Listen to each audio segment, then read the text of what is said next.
함께 따라하겠습니다. 숨은 감사 찾기. 숨은 감사 찾기. 오늘은 추수감사주일입니다. 추수감사주일은 지난 한 해를 돌아보면서 매 순간 함께 하신 하나님, 은혜를 베풀어 주신 하나님을 기억하고 감사드리는 주일이죠. 물론 늘 감사해야 되겠지만 오늘은 특별히 모든 성도들이 감사한 마음들을 모아서 함께 예배하는 감사절 절기입니다. 현재 우리가 드리는 추수감사절의 유래를 보면 1620년 그때부터 시작이 되었다고 하는데요. 아메리카 대륙에 정착한 청교도들이 지난 한 해 동안 죽지 않고 살아남은 것, 하나님이 은혜 주셔서 생존하게 해주신 것, 모든 것에 감사하면서 시작한 것이 그 시작이 되었습니다. 그래서 개신교 대부분의 교단에서는 11월 세 번째 주일에 추수감사절, 추수감사주일로 보내고 있습니다. 추수감사절은 말 그대로 한 해 동안 주신 그 열매를 돌아보면서 감사하는 것인데, 우리나라 명절로 따지면 가장 큰 명절 추석이 그 의미가 연결이 되지요. 사람들이 감사의 마음으로 한 해를 돌아보는 것은 동서양을 막론하고 지켜지고 있는 가장 큰 관습이기도 합니다. 이렇게 모두가 감사절을 한 해 중에 가장 중요한 날로, 중요한 명절로 여기는 것을 보면 감사하는 삶에는 어떤 사람도 열애될 수 없다라는 것을 우리가 잘 알 수 있는 것 같아요. 즉, 지금 어떤 상황에 처해 있든지 그것과 상관없이 감사할 일이 없는 사람은 아무도 없다라는 거죠. 아무리 감사할 것이 없다고 생각하는 사람도 지금 이렇게 두 눈 시퍼렇게 뜨고 살아있으니 그런 생각도 할 수 있는 거 아니겠습니까? 지금 굶어 죽지 않고 살았으니 불평을 해도 하는 거 아니겠어요? 감사에 있어서는 어느 누구도 열애가 될 수 없습니다. 하물며 하나님의 자녀로 살아가는 우리가 감사를 잃는다면 그게 말이 되겠습니까? 매해 이맘때가 되어서 추수감사절이 오면 의례 형식적으로 감사를 생각하게 되는 것도 우리의 현실이기도 합니다. 솔직한 현실이죠. 감사절에 맞게 감사할 일들을 이제 생각하고 끄집어내는 것을 힘들어하기도 합니다. 왜냐하면 그렇게 감사한 일이 내 삶에 많이 있어 보이지 않거든요. 더 안 좋은 일들, 큰 것만 생각이 더 들거든요. 몇 가지를 또 생각하다 보면 금세 떨어집니다. 그런 성도들에게 모든 일에 감사하라, 범사에 감사하라, 이 말은 그렇게 쉽게 다가오지 않을 수 있습니다. 그렇다면 이 범사에 감사하라라는 이 말씀은 우리로 하여금 억지로 감사를 끌어내시려는 질책이 담긴 명령으로 주신 걸까요? 추수감사주일을 맞이하면서 오늘 우리에게 주시는 이 감사의 메시지가 우리의 영혼을 다시 살리는 말씀이 되었으면 좋겠습니다. 의례 찾아오는 절기에 따라서 한 번쯤 기억하고 넘기는 의무방어전 같은 감사가 아니라 우리 안에 있는 살아있는 감정과 살아있는 마음으로, 살아있는 예배로, 살아있는 감사로 주님께 영광 올려드리는 복된 시간이 될 수 있기를 간절히 바랍니다. 그렇다면 성경은 이 감사에 대해서 어떻게 설명을 하고 있을까요? 먼저 구약에서 감사는요, 토다라는 단어를 씁니다. 토다. 이 단어는 근데 특징이 있는데 그냥 감사하다라는 의미 외에도 찬양하다라는 의미가 있습니다. 찬양하다라고 번역되는 경우들도 참 많이 있어요. 그러니까 즉 감사가 곧 찬양이고 찬양이 곧 감사라는 말씀이죠. 왜 그럴까요? 이 감사와 찬양은 구분될래야 구분될 수 없는 것이다 라는 거죠. 주님을 향한 전적인 믿음과 감사가 없으면 찬양은 절대로 할 수 없는 거죠. 또한 감사하면 찬양이 반드시 따라올 수밖에 없습니다. 이 찬양은 감사하지 않으면 할 수 없는 것이기 때문에 그렇습니다. 이 찬양이 그래서 중요합니다. 찬양은 우리의 마음을 하나님께로 향하도록 우리 인도하는 참 귀한 과정이기 때문에 그렇습니다. 구약에서 감사는요, 주로 제사에 관련되어서 표현됩니다.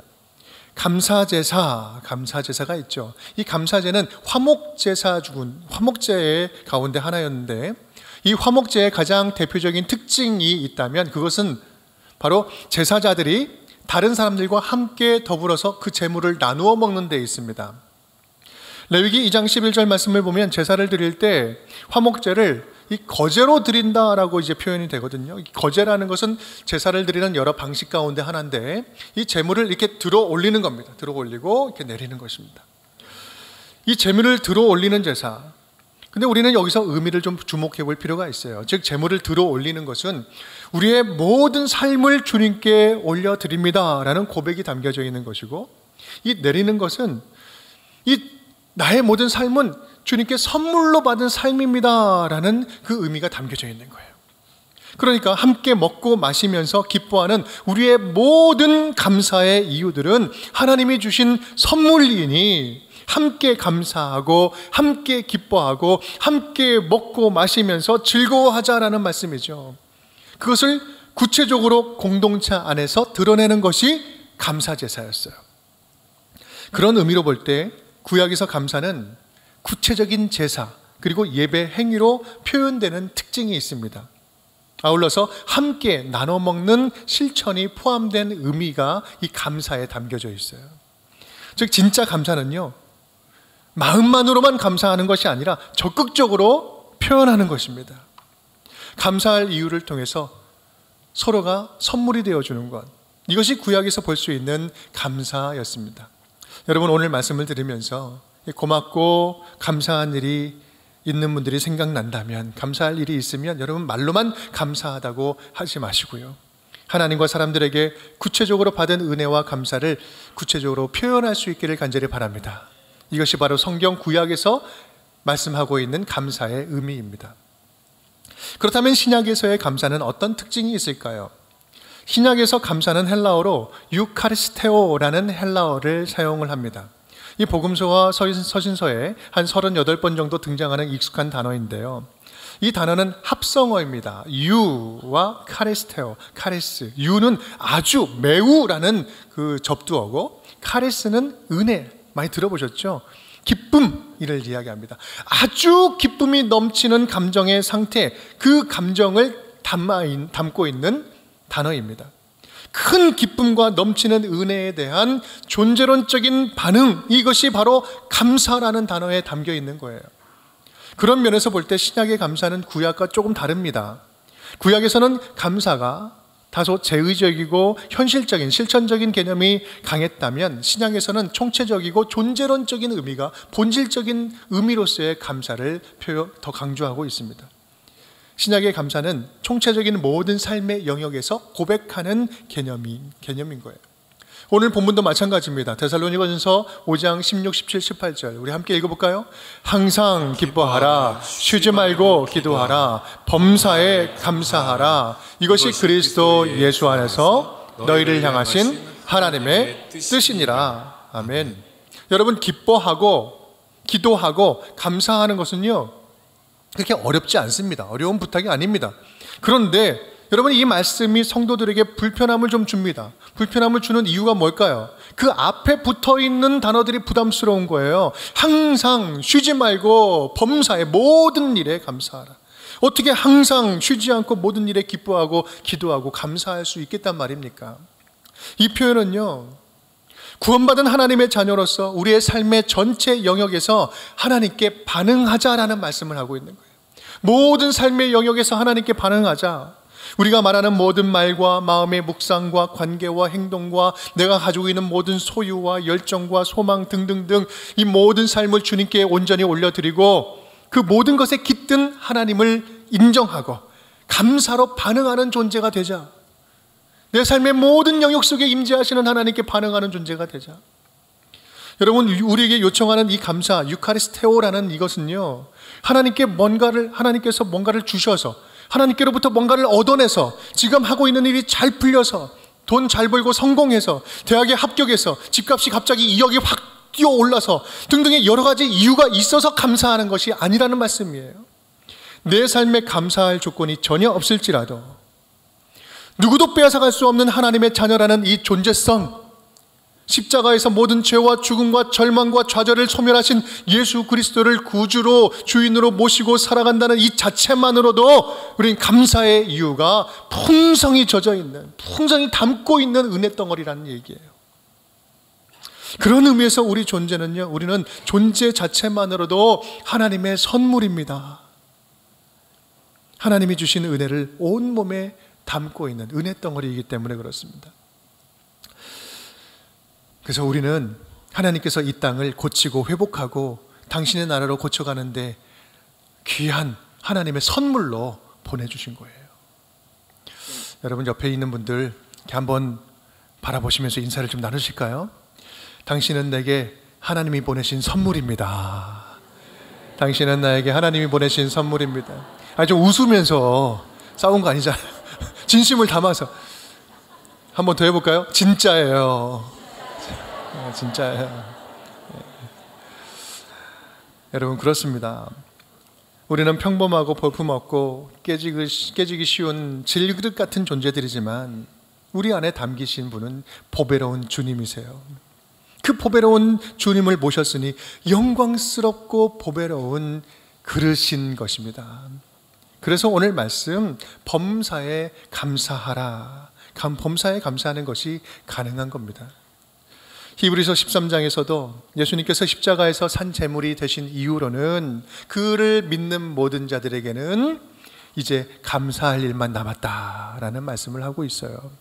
히브리서 13장 15절 말씀 함께 읽어볼까요? 그러므로 우리는 예수로 말미암아 항상 찬송의 제사를 하나님께 드리자.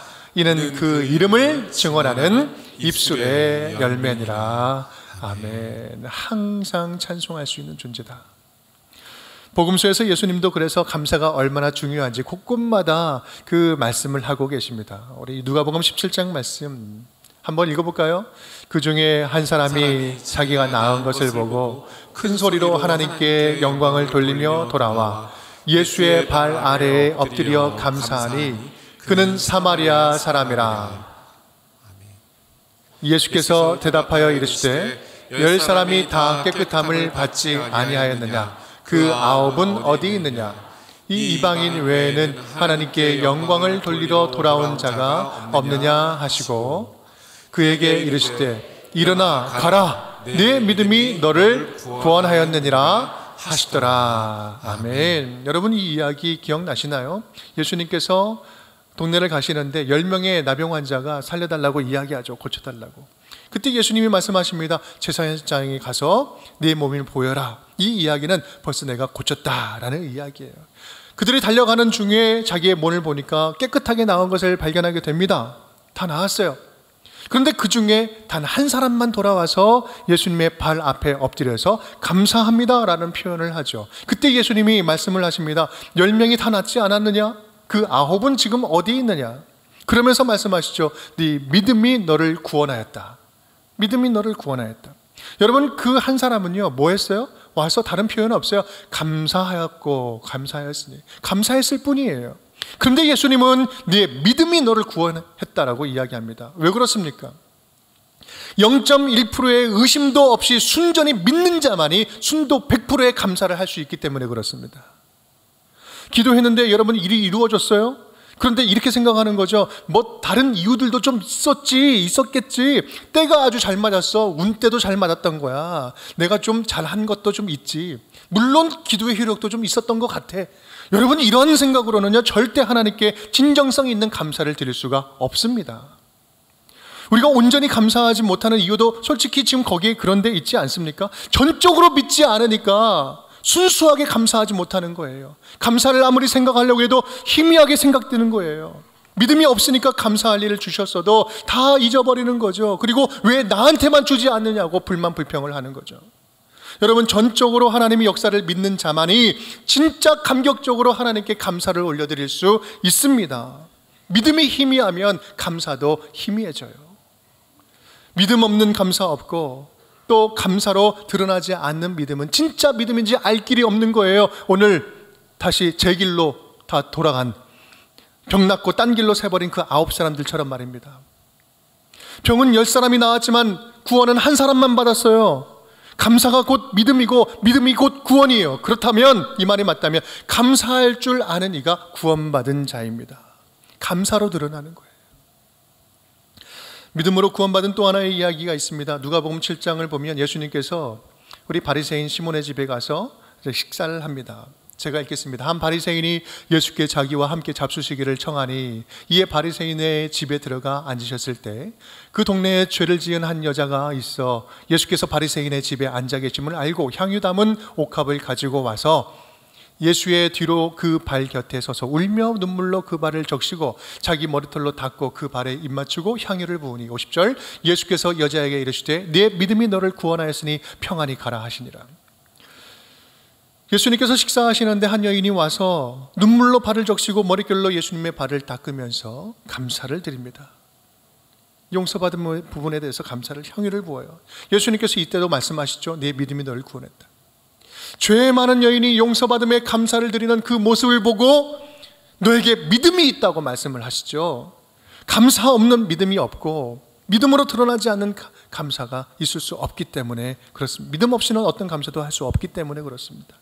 여러분 꼭 기억하십시오. 우리 하나님은 당신의 자녀들에게서 우리들에게서 감사하는 모습 속에서 우리의 믿음을 보십니다. 우리 안에 감사하는 마음이 좀 식어 있다면 근본적으로 저와 여러분의 그 믿음을 다시 한번 점검해 볼 수 있기를 간절히 바랍니다. 나는 진짜로 하나님을 실제 삶에서 구체적으로 신뢰하면서 살아가고 있는가? 하나님을 상대로 조건적으로 감사를 하고 있지는 않은가? 무엇인가를 줬으니 내가 감사한데 주지 않았으니 그것은 그냥 그렇구나 하고 그냥 지나가는 것? 불평하고 지나가는 것? 내 삶의 주인으로 모시고 나보다 먼저 앞서 가시도록 내 앞길을 주님께 내어드리고 있는가? 내게 있는 것이 큰 것이든 작은 것이든 성공이든 실패든 이것이 주님이 내게 허락하신 것이라고 믿고 고백하고 있는가?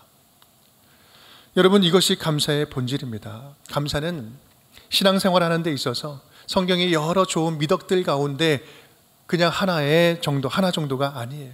신앙의 하나의 좋은 옵션 정도가 아니라 신앙의 본질인 거예요. 범사에 감사하라. 여러분 이 말씀은요 강압적으로 율법적으로 주시는 명령이 아니라 우리를 향한 하나님의 뜻과 약속을 다시 확인시켜 주시는 은혜의 말씀인 거예요. 사랑하는 나의 자녀들아, 너는 범사에 감사할 수 있다는 것을 잊지 말아라. 표를 보여주시죠. 사랑하는 나의 자녀들아, 너는 범사에 감사할 수 있다는 것을 잊지 말아라. 왜냐하면 범사에 감사할 이유를 내가 너에게 담아두었기 때문이다. 그리고 앞으로도 너의 모든 삶에 감사할 이유를 담아두겠다. 한 유명한 목사님이 감사에 대해서 설교를 하면서 감사는 그 보물찾기와 같다라고 이렇게 비유적으로 표현하셨는데 저는 참 적절한 표현이라고 생각합니다. 하나님의 자녀들에게 감사는요 보물찾기와도 같습니다. 이 보물찾기는 예나 지금이나 가장 사랑받는 고전적인 야외 소풍 프로그램 가운데 하나이죠. 그런데 이것은 굉장히 창의적인 교육 효과를 가지고 있습니다. 보물찾기는 평상시에는 보지 않던 곳을 찾아가서 둘러보고 좀 들춰보게 하죠. 지금까지 익숙한 곳만 보면서 살아왔다면 한 번쯤은 멈춰 서서 꼼꼼하게 익숙하지 않은 것을 좀 주변 것들을 돌아보라는 그런 의미가 담겨져 있습니다. 지금까지 높은 곳만 보면서 달려왔다면 낮은 곳도 한번 쳐다보라는 것이죠. 또 밝은 곳만 보았다면 어두운 곳도 좀 잘 살펴보라는 말이에요. 늘 중심만 바라보았다면 주변에 있는 것들도 소중한 것이 있을 수 있으니 잘 주변도 돌아보면서 살아가자라는 의미가 담겨 있죠. 왜 그렇습니까? 내 눈과 관심이 가지 않던 그곳에 우리가 그렇게도 원하고 바라는 보물과 같은 것들이 숨겨 있을 수 있다라는 것을 알려주기 위한 거죠. 여러분 등잔 밑이 어둡다는 말이 있습니다. 우리에게 가장 소중한 보물은 먼 곳에 있지 않아요. 어느 노래의 가사처럼 지금도 가장 소중한 것은요 멀리 있지 않다. 우리 가장 가까운 그 곁에 우리 곁에 있구나. 그 곁에 있는 소중한 것을 다시 한번 발견하고 소중하게 여기고 감사할 수 있는 자들이 되자. 오늘 감사절을 맞이하면서 이 범사에 감사하라는 이 말씀은요 우리가 미처 발견하지 못했던 이미 받은 은혜들, 우리 주변에 숨겨있던 감사의 이유들, 소중한 것들을 다시 발견하고 감사하자라는 의미로 주시는 말씀입니다. 잊고 지냈던 감사의 이유들을 보물찾기 하듯이 한번 찾아보자는 말씀이죠. 우리가 찾지 않아서 못 봤을 뿐이지 우리가 감사할 이유들은 우리 삶의 구석구석에 너무나 많이 담겨져 있고 숨어 있다라는 말씀입니다. 이 설교를 준비하면서 재미있는 한 내용을 발견해서 함께 나누면서 설교를 마치고자 합니다. 이우용 교수님이라는 분이 쓴 감사일기라는 책에 이런 내용이 나와요. 우리 함께 읽어볼까요? 제가 앞에 부분 읽으면 뒤에 여러분들이 한번 읽어보실까요? 감사 생명에게는 감사거리가 아예 안 보이고 감사 약시에게는 감사를 보고 싶어도 잘 안 보인다. 감사 근시에게는 눈앞에 감사만 보이고 감사 원시에게는 남의 감사만 보이고 자기 감사는 못 본다. 감사 짝씨는 한편의 감사만 보고 감사 착씨는 감사의 핵심을 보지 못한다. 이 모두의 공통점이 있다면 감사를 제대로 볼 수 없다는 것이다. 사랑하는 여러분, 여러분은 어떤 감사의 눈을 가지고 계십니까? 우리가 감사의 눈을 잃으면 아무리 큰 은혜를 받아도 우리 가운데는 불만과 불평과 아픔과 좌절만이 가득하죠. 하지만 우리의 감사의 눈이 열리면요, 그때부터 우리에게 이미 베풀어 주신 은혜가 되살아나서 벅찬 감격으로 우리를 가득 채워주실 줄을 믿습니다. 오늘 범사에 감사하라 이 말씀은요, 이런 벅찬 은혜의 말씀, 은혜의 삶을 회복해 하시는 은혜의 말씀입니다. 사랑하는 여러분, 2023년도 올 한 해 여러분 삶의 구석구석 숨어있는 하나님께서 담아주신 그 감사의 제목들이 무엇인지요, 다시 한번 멈추어 서서 그 감사의 이유들을 곰곰이 돌아보고 기억하고 감사하고 남김없이 찬양으로 되돌려 주님께 올려드릴 수 있기를 간절히 바랍니다. 우리가 여기까지 온 것은 당연한 것이 아니라 은혜잖아요. 구약에서 보여주신 감사처럼 이 말뿐인 감사가 아니라 전심으로 드리는 예배로, 마음이 담긴 사랑의 표현으로, 또 나눔과 섬김으로 이 감사가 고백되는, 감사를 고백하는 우리 모두가 되었으면 좋겠습니다. 지난 한 해 우리 5주년을 맞이하는 우리 운정교회에게 하나님께서는 여러 잔치들을 허락해 주셨습니다. 우리 3가지 잔치를 선포하고 달려왔잖아요. 첫 번째 말씀의 잔치, 주님 안에서 함께 말씀 안에서 하나 될 수 있었던 크신 은혜에 진심으로 감사를 드립니다. 또한 5주년을 맞이하면서 사랑의 사귐잔치, 여러 행사들을 어느 때보다 참 많이 했던 것 같아요. 여러분, 그 행사와 교제를 통해서 영적인 친구를 만나게 하신 것, 공동체의 사랑을 느끼게 하신 것, 너무나 감사할 일이죠. 무엇보다 3번째, 교회가 교회를 세우는 잔치, 우리 거룩한 및 이해한 교회를 주님께서 허락하여 주시고 우리 공동체 가운데 함께 세울 수 있는 기회를 주시고 건강하게 멋지게 하나 빼기 하나는 0이 아니라 둘이라는 사실을, 또 하나 더하기 하나는 둘이 아니라 하나, 한 가족이라는 사실을 우리가 영적으로 고백하면서 이렇게 교회를 아름답게 세우게 되는 이런 과정 된 것, 하나님의 은혜 아니면 한 발자국도 갈 수 없었던 크신 감사의 제목 아닙니까? 너무나 감사할 일들이 넘칩니다.